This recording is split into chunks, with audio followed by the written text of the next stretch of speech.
guys, welcome to Muppadai Training Academy. So guys, வந்து இன்டர்வியூக்காக எல்லாரும் prepare ஆயிட்டு இருக்கீங்க.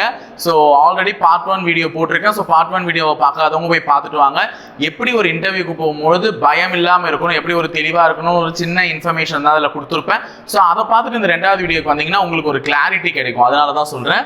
ஸோ இப்போ இதில் என்ன இருக்குன்னா, நாங்கள் வந்து முப்படை பயிற்சி மையத்தின் சார்பில் வந்து ஒரு நேர்காணல் தயாரிப்புக்கான ஒரு சின்ன பிடிஎஃப் நான் தரப்போகிறேன். ஸோ இந்த வீடியோவோட டிஸ்கிரிப்ஷன் பாக்ஸில் நான் பிடிஎஃப் வைக்கிறேன். ஒரு முறை டவுன்லோட் பண்ணி பாரு. இதுல உள்ள இன்ஃபர்மேஷனை படி தான் நீ ஃபர்ஸ்ட் ப்ரிப்பேர் ஆகிக்கணும். ஏன்னா இதுதான் ஒரு பேசிக்கா இன்டர்வியூ போகும்போது ஒரு கேண்டிடேட் கிட்ட அந்த இன்டர்வியூ பேனல் மெம்பர்ஸ் எதிர்பார்க்கக்கூடிய ஒரு விஷயம். ஓகேவா? ஸோ உடற்தகுதி தேர்வு முடிந்த உடனே மாணவர்கள் அவர்களுடைய நேர்காணலுக்கு தான் தயாரா இருப்பாங்க. அப்படி பார்த்துக்கும் பொழுது உங்களுக்கு நேர்காணலுக்கு கூப்பிடும் பொழுது உங்களை பத்தின ஒரு சில டீடைல்ஸை ஃபில் பண்ணி தர சொல்லி உங்களுக்கு ஒரு வெளியே ஒரு பேப்பர் தருவாங்க. அதுல என்னென்னலாம் இருக்கும்னா, உங்களுடைய பெயர் இருக்கும், உங்களுடைய முகவரி இருக்கும், உங்களுடைய தந்தை பெயர், தாயார் பெயர், நீங்க என்ன படிச்சிருக்கீங்க, அதுக்கப்புறமா நீங்க எந்த ஊர்ல இருந்து வரீங்க, உங்களுடைய அட்ரஸை பத்தின டீடைல்ஸ் அதை பத்தினா நீங்க கொடுப்பீங்க. அடுத்தது வந்து நீங்க என்ன படிச்சிருக்கீங்கன்ற உங்களுடைய அகாடமிக் டீடைல்ஸ் கொடுப்பீங்க. மெயினா உங்களுடைய ஹாபிஸ், நீங்க என்ன பொழுதுபோக்குக்காக என்னெல்லாம் பண்ணுவீங்க அப்படின்னு கொடுப்பீங்க. சும்மா ஏனோ தானோன்னு வந்ததெல்லாம் எழுதி விடக்கூடாது.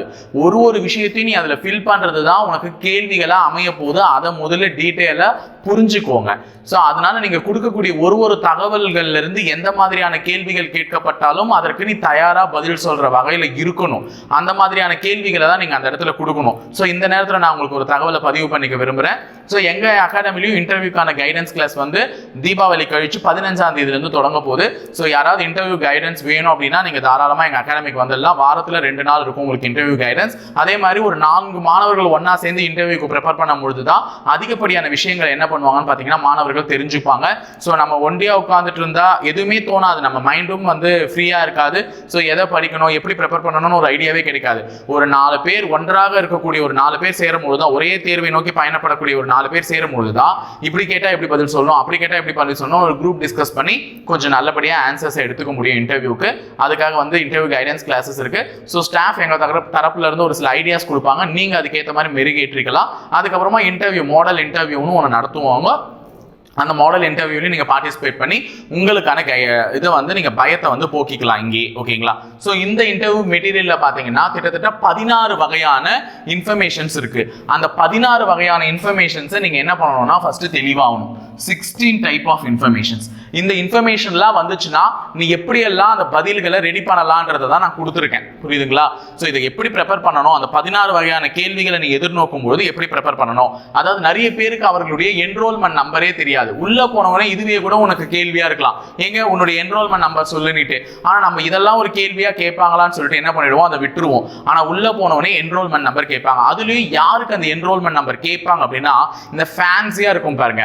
இப்ப 223113 அப்படின்ற அது ஒரு ஃபேன்சி நம்பர். இப்ப 223113 இவ்வளவு ஈஸியான நம்பரை கூட அந்த கேண்டிடேட் ஞாபகம் வச்சுக்கல அப்படின்னும் போது அந்த கேண்டிடேட் என்ன பண்ணுவாங்க, இவ்வளவு ஈஸியா இருக்கேப்பா, இதுலயும் உன்னுடைய பொறுப்பு தெரியுது, இந்த நம்பர் தான் நீ வேலை கிடைச்சதுக்கான அத்தாட்சி, இந்த நம்பரை பார்த்த உடனே தான் உன் முகத்துல சிரிப்பே வரப்போகுது, இந்த நம்பர் ஃபைனல் செலக்ஷன் லிஸ்ட்ல இருந்தாதான் நீ சந்தோஷமே பட போற, அப்படிப்பட்ட இந்த நம்பரே உன்னால ஞாபகம் வச்சுக்க முடியலையா, இது கூட நாளை பின்ன இன்டர்வியூ கொஸ்டினா இருக்கலாம். ஸோ அந்த மாதிரி ஒரு 16 வகையான டேட்டாஸ் கொடுத்துருக்கோம். அந்த 16 வகையான டேட்டாஸ்க்கு நீ எப்படி எல்லாம் ரெடி ஆகணும். ஒரு விண்ணப்பதாரருடைய பெயர் 2வது டேட்டா.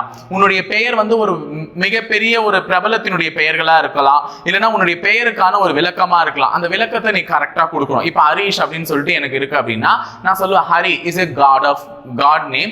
ஏன்னா எங்களுடைய பேரண்ட்ஸ் வந்து பெருமாளுடைய டிவோட்டிஸ், அதனால வந்து பெருமாளுடைய ஒரு பேர் வைக்கணும் அப்படின்னு சொல்லிட்டதுனால ஹரிஷ்னு வச்சாங்க. இப்படி நீ சிம்பிளா கொடுக்கலாம். ஆனா இதெல்லாம் கேட்க மாட்டாங்க. ஹரிஷ்ன்றது இஸ் சிம்பிள் நேம். மித்ரன் அப்படின்னு ஒரு பேர் இருக்குன்னா, Mithran what kind of the name denotes what அப்படின்னு கேட்டாங்க.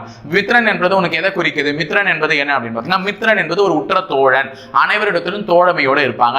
அப்ப நான் எஸ்ஐ ஜாபுக்கு வந்தனா கூட நான் என்னுடைய கொலீக்ஸோட கண்டிப்பா தோழமையோட இருந்து அட்ஜஸ்டபிளா தான் நான் அண்டர்ஸ்டாண்டிங்ல தான் நான் போவேன். ஸோ யாரையுமே நான் என்ன பண்ண மாட்டேன், எளிதில் பகச்சுக்க மாட்டேன் அப்படின்னு சொல்லிட்டு அதுக்கு ஒரு நல்ல உதாரணத்தை உன் ஜாபோடையும் நீ ரிலேட் பண்ணி சொல்லலாம். மித்ரன் என்பதே ஒரு ஃப்ரெண்டு அப்படின்னா என்னுடைய நேச்சர் வந்து ஃப்ரெண்டா தான் இருக்கும் என்னுடைய கொலீக்ஸோட. அதுக்குன்னு எனக்கு கீழே இருக்கவங்க கிட்ட நான் ஃப்ரெண்ட்லி நேச்சரா போவேனா கிடையாது. தப்புன்ற இடத்துல நான் கண்டிப்பா தட்டி கேட்பேன் அப்படின்றதையும் நம்ம என்ன பண்ணலாம், அந்த இடத்துல ஒரு பதிவு பண்ணலாம். ஸோ இந்த விண்ணப்பதாரருடைய பெயர், அந்த பெயருக்கான காரணங்கள் ஏதாவது இருப்பின் அதை வந்து படிச்சு வச்சுக்கோங்க. 3வது விஷயம் வந்து உன்னுடைய பிறந்த நாள். உன்னுடைய பிறந்த நாள்ல ஏதாச்சும் முக்கியமான நபர்கள் வந்து என்ன பண்ணிருக்கலாம், பிறந்திருக்கலாம். ஒரு முக்கியமான நபர்களுடைய பிறந்த நாளா அது இருக்கலாம். ஸோ அதெல்லாம் பார்த்து வச்சுக்கோங்க. இது பிறந்த நாள் மட்டுமல்ல, நீ இன்டர்வியூ போற அன்னைக்குமே எதனா ஒரு ஸ்பெஷலைஸ்டு டேவா இருக்கலாம். ஃபார் எக்ஸாம்பிள், உங்களுக்கு வந்து டிசம்பர் மாசம் 1ஆம் தேதி இன்டர்வியூ வைக்கிறாங்கன்னா இன்றைய முக்கிய நாள் என்ன அப்படின்னு கேட்பாங்க. உடனே அன்னைக்கு யோசிச்சு இன்னைக்கு டிசம்பர் 1 அப்படின்னு நம்ம சொல்லக்கூடாது. அன்னைக்கு டிசம்பர் 1ஆம் தேதி அன்னைக்கு எதனா முக்கியமான நாட்களா இருக்கலாம். நமக்கே தெரியும்ல, இது வந்து உலக எய்ட்ஸ் தினம் அன்னைக்கு அப்படின்னு சொல்லிட்டு. ஸோ இதையே கூட அவங்க கேள்வியை எதிர்பார்க்கலாம். இந்த அளவுக்கு நீ என்ன படிச்சிருக்க, என்ன நாலேஜபிளா இருக்கு அப்படின்றதுக்கும் அன்னைக்கு டேஸை வச்சு செக் பண்ணலாம். ஸோ அந்த பிறந்த நாள் இல்லைன்னா நீங்க இன்டர்வியூ அட்டன் பண்ணக்கூடிய நாள், அதை பொறுத்து பண்ணுங்க.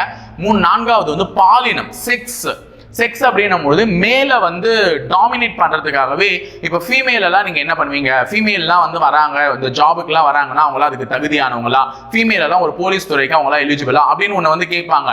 ஆமா, equal responsibilities both female and மேலுக்கு இருக்கணும். அதாவது வந்து நீங்க ஜெண்டர் ஈக்குவாலிட்டிஸ் எப்படி பாக்குறீங்கன்றதை தெரிஞ்சுக்கிறதுக்கு தான். நீ பெண்களை வந்து மட்டமா நினைக்கிறியா இல்ல ஆண்களை மட்டும் தான் உயர்த்தி பேசுறியா அப்படின்றத தெரிஞ்சுக்கிறதுக்கு, உன்னுடைய கேரக்டர் அந்த இடத்துல எப்படி இருக்குன்றத தெரிஞ்சுக்கிறதுக்கு தான் இந்த மாதிரியான கொஷின்ஸ்லாம் உனக்கு வைக்கிறதுக்கு வாய்ப்பு இருக்கும். அங்க போய் நீங்க ஜெண்டர் டிஸ்கிரிமினேஷன் பண்ணாம நீங்க வந்து ஈக்குவலா ஒரு சுதந்திரம் அப்படின்னும் பொழுது அது பெண்களுக்கும் இருக்கணும். லிபர்ட்டின்றது வந்து பெண்கள் both men as well as women ரெண்டு பேருக்குமே இருக்கணும். அதை நீங்க த்ரூஅவுட் லைஃப் வந்து நீங்க பண்ணணும், அதை கேரி ஓவர் பண்ணி எடுத்துட்டு போகணும் அப்படின்ற மாதிரி எக்ஸ்பிளனேஷன்ஸ்லாம் கரெக்டா என்ன பண்ணணும், கொடுத்துடணும். ஸோ அந்த இடத்துல வந்து ஆண்களாக இருக்கக்கூடிய பட்சத்தில் பெண்களை எக்காரணத்துக்கு கொண்டும் என்ன பண்ணக்கூடாது, மட்டம் தட்டி எல்லாம் பேசக்கூடாது. ஸோ ஈக்குவல் ரெஸ்பான்சிபிலிட்டிஸ் தான் போத் உமன் அண்ட் மென்னுக்கு வந்து இந்த சொசைட்டில இருக்கு அப்படின்றத நீங்க ப்ரூவ் பண்ணி நானும் அந்த மாதிரி தான் செயல்படுவேன் அப்படின்றத சொல்லணும். ஒரு ஜாப் ரோல்னு வரும்போது என்னுடைய உயரதிகாரி ஒரு பெண்ணாவே இருந்தாலும் நான் அவர்களை வந்து எனக்கு கீழே நினைக்காம அவர்கள் என்னுடைய உயரதிகாரி, பெண்ணாவே இருந்தாலும் அவர்களுக்கு அந்த பதவி கிடைச்சதுக்கான அர்த்தங்கள் இருக்கு அப்படின்றத புரிஞ்சுக்கிட்டு தான் நான் செயல்படுவேன் அப்படின்னு சொல்லிட்டு நீங்க என்ன பண்ணணும்,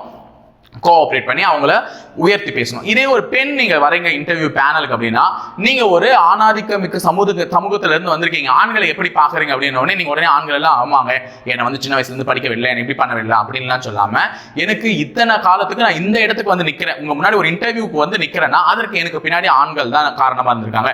எப்படி ஒரு ஆணோட வெற்றிக்கு பின்னாடி ஒரு பெண் காரணமா இருந்தாங்க, அந்த மாதிரி இந்த பெண்ணோட வெற்றிக்கு பின்னாடி என் தந்தை, என் கணவர் அப்படின்னு சொல்லிட்டு நிறைய பேர் காரணமா இருந்திருக்காங்க, என் சகோதரர்கள் அப்படின்னு சொல்லிட்டு நீங்க அங்க ஆண்களை உயர்த்தி பேசுனீங்கன்னா அதுவே வந்து இன்டர்வியூ பேனல் மெம்பர்ஸ் வந்து நல்லா இம்ப்ரெஸ் பண்றதுக்கான ஒரு வழியாகவும் இருக்கும். சோ இதை கொடுத்திருக்கேன் பாலினத்தை பத்தி. அடுத்தது முகவரியுடன் தொடர்புடையவை. ஃபார் எக்ஸாம்பிள், நீங்க விவேகானந்தர் தெருவுல இருந்து வந்திருக்கீங்க அப்படின்னு சொல்லும்போது விவேகானந்தர் அப்படின்னா ஏன் அந்த தெருவுக்கு விவேகானந்தர் தெருன்னு பேர் வச்சாங்க, சும்மா போய் வச்சிருப்பாங்களா அப்படின்னு சொல்லிட்டு அதை வச்சு ஒரு கொஸ்டின் கேட்கலாம். இல்லைங்க அங்க அவர் வந்தாரு போனாரு எதனா ஒரு மாதிரி விஷயங்கள், ஒரு சும்மாலாம் ஒரு பேர்லாம் வைக்க மாட்டாங்க. இப்போ எங்க ஊர் பேர் வந்து பாத்தீங்கன்னா குடியாத்தம் அப்படின்னு சொல்லிட்டு எங்க ஊர் பேர் இருக்கும். ஆனா அதுக்கு பேரே என்னன்னு பாத்தீங்கன்னா குடியேற்றம் அப்படின்னு சொல்லுவாங்க. குடி என்றால் மற்றவர்கள் வந்து அந்த இடத்துல என்ன பண்றாங்க, குடியேறுகிறார்கள். வெளியூர்ல இருந்து அங்க வந்து குடியேறுகிறார்கள். அதாவது பிழைப்புக்காக பல ஊர்களில் இருந்து வந்து குடியேறினார்கள். அதனால அது பேர் குடியேற்றம். நாளடைவில் அது என்னன்னு மாறிடுச்சுன்னா குடியாத்தம்னு மாறிடுச்சு. அது மட்டும் இல்லாம எங்க ஊரை குட்டி சிவகாசின்னு சொல்லுவாங்க. ஏன்னா நாங்க குட்டி சிவகாசி, ஏன்னா சிவகாசியினுடைய பேர் குட்டி ஜப்பான். அப்ப எங்க ஊர் வந்து குட்டி சிவகாசி, ஏன்னா தீப்பெட்டி தொழிற்சாலைகள் அதிகமா ஃபேமஸா இருக்கு அப்படின்னு சொல்லிட்டு என் ஊரை பத்தின ஒரு 2 பாயிண்ட் நான் எக்ஸ்ட்ரா முன்னிலையில் வைக்கும் போது அவர்கள் அதை கேட்டு இம்ப்ரெஸ் ஆவாங்க. அப்போ உன்னுடைய தெரு பெயர், முகவரி, அந்த ஊரு அதெல்லாம் வந்து நல்லா தெரிஞ்சுக்கோங்க. நெக்ஸ்ட், நீங்க சேர்ந்த மாவட்டம் அதை பத்தின ரொம்ப பெருமை மிக்க விஷயங்கள் எதனா இருந்ததுன்னா அதை பத்தி திரட்டி படிச்சு வச்சுக்கோங்க. ஏன்னா இப்ப நான் வேலூர் மாவட்டத்தை சேர்ந்த, வேலூர் மாவட்டம் அப்படின்னும் போது சுதந்திர போருக்கு வந்து முதல் விதை வித்திட்டது வந்து பாத்தீங்கன்னா வேலூர் மாவட்டம் தான். இங்கதான் வந்து சிப்பாய் புரட்சி நடைபெற்றது அப்படின்னு சொல்லிட்டு அதை பத்தி சொல்ல ஆரம்பிக்கிறது இருந்து நம்ம நாட்டு தேசிய கொடியை நெய்து கொடுத்ததுல இருந்து எங்க வேலூர் மாவட்டத்தை சேர்ந்த ஊரான குடியாத்தம் தான் அப்படின்னு சொல்லிட்டு நான் சொல்றதுல இருந்து எல்லாத்துலயுமே என்ன பண்ணுவேன், பெருமை. அதே மாதிரி காமராஜர் அவர்களை வந்து முதலமைச்சர் ஐயாவா ஆக்கியதுமே வந்து பாத்தீங்கன்னா எங்க வேலூர் மாவட்டத்தில் இருந்தக்கூடிய ஒரு நகராட்சியில் இருந்தது. அவர் தேர்ந்தெடுக்கப்பட்டாரு, அவர் உறுப்பினராக தேர்ந்தெடுக்கப்பட்டார் சட்டமன்றத்துக்கு. அதன் மூலமா தான் அவர் முதல்வர் ஆகினார் அப்படின்னா கூட நம்ம வந்து என்ன பண்ணலாம், பெருமையா சொல்லலாம். சரி, சொல்ல வந்த விஷயங்களை சொல்லலாம். அந்த மாதிரி ஒரு மாவட்டத்திற்கு உண்டான சிறப்புகளை பற்றி படித்து வச்சுக்கோங்க. உன்னுடைய மாநிலம், நம்ம மாநிலத்துல தமிழகத்தை பத்தி இதுல சில கேள்விகள்லாம் கொடுத்துருக்கேன். இதுல இருக்கக்கூடிய கொஸ்டின்ஸ் எல்லாம் நல்லபடியா ப்ரிப்பேர் ஆகி வச்சுக்கோங்க.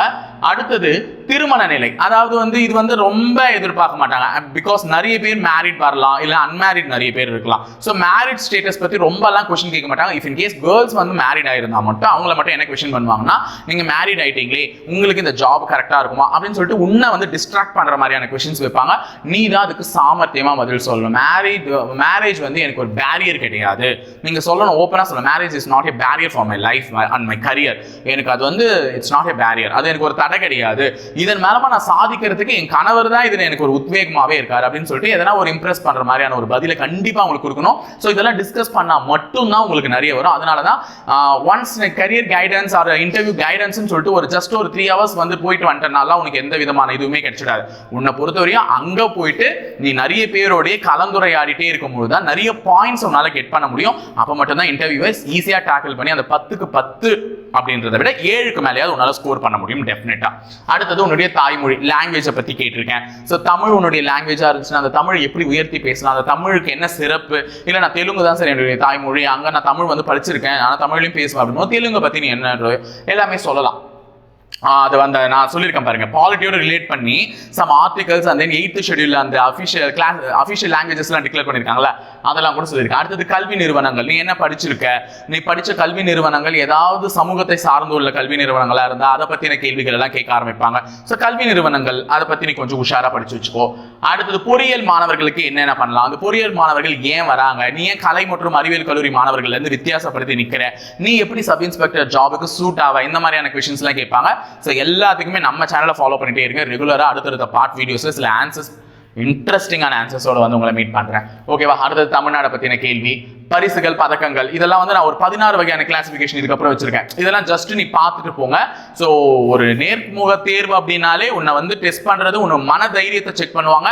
எந்த அளவுக்கு இந்த சமூகத்தை நீ உத்து நோக்க போற, எந்த அளவுக்கு நீங்க சமூகத்தோட அடாப்ட் ஆகி போக போற அப்படின்னு சொல்லிட்டு உன்னை அடாப்டபிலிட்டியும் இதுவும் தான் செக் பண்ண போறாங்களே தவிர நீ எந்த அளவுக்கு தெளிவான கரெக்டான பதில சொல்றான்லாம் செக் பண்ண மாட்டாங்க. உன்னுடைய சிந்தனை தெளிவாக இருக்கிறதா, நீ தைரியத்தோட இருக்கியான்றதை மட்டும் தான் செக் பண்ண போறாங்க. ஸோ அதுக்காக முதல்ல ஷியரா எடுத்துக்கோ, அதை முதல்ல கான்செப்டை கையில் எடுத்துக்கிட்டு நல்லபடியா பண்ணிட்டு வாங்க இன்டர்வியூ. ஸோ இதனுடைய பார்ட் 2 வீடியோ இந்த PDF டிஸ்கிரிப்ஷன்ல வச்சிருக்கேன். ஸோ சில பாயிண்ட்ஸ் நான் இப்போ சொல்லியிருப்பேன், சில ஆன்சர்ஸ்மே கொடுத்துருப்பேன், அது உனக்கு ஓரளவுக்கு ஹெல்ப்ஃபுல்லா இருக்கும். ஸோ இன்னுமே நீ அதை வந்து மெருகேற்றி பதில் சொல்லலாம் சொல்ற விஷயத்துல.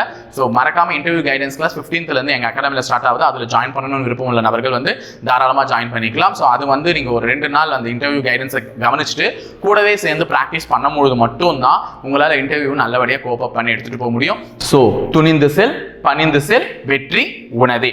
இந்த இன்டர்வியூல நல்லபடியா வேலை வாங்கிட்டு சப் இன்ஸ்பெக்டர் ஜாபுக்கு போங்க. ஸோ இணைந்திருங்கள் காவலர்களே, தொடர்ந்து பயணிப்போம் முப்படை பயிற்சி மையத்துடன். நன்றி, வணக்கம்.